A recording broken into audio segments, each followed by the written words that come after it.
ఏం కావాలి తీసుకోరా. క్రీమ్ బిస్కెట్ ఒకటి డాడీ. క్రీమ్ బిస్కెట్ ఒకటి ఇవ్వండి. క్రీమ్ బిస్కెట్ ఒకటి అమ్మా. సరే సార్. ఇది ఎక్స్పైర్ అయిపోయినట్టుంది. అయ్యో సార్, ఇది ఎక్స్పైర్ అయిపోయింది. నీకెందుకమ్మా, ఇచ్చాయమ్మా నువ్వు. అదేంటన్నా అలా అంటావు? వాళ్ళకి ఇచ్చేస్తే వాళ్ళకి ఏమైనా అయితే మనకే కదన్నా ఇబ్బంది. నువ్వేందమ్మా నాకు చెప్పేది, నేను చెప్పింది చెయ్యి.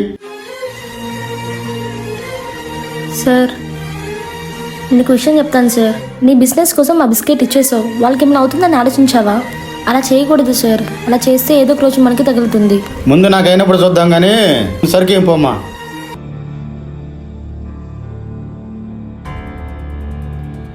హలో, మీ పాపకు బాగలేదండి. పాపకు బాగలేదా? ఏమైంది? డేట్ అయిపోయిన బిస్కెట్ తిని పాయిజన్ అయిందండి. డేట్ అయిపోయిన బిస్కెట్ తిని పాయిజన్ అయిందా? వెంటనే వస్తున్నానండి. దీని మీద మీ ఒపీనియన్ ఏంటో కామెంట్ బాక్స్లో కామెంట్ చేయండి.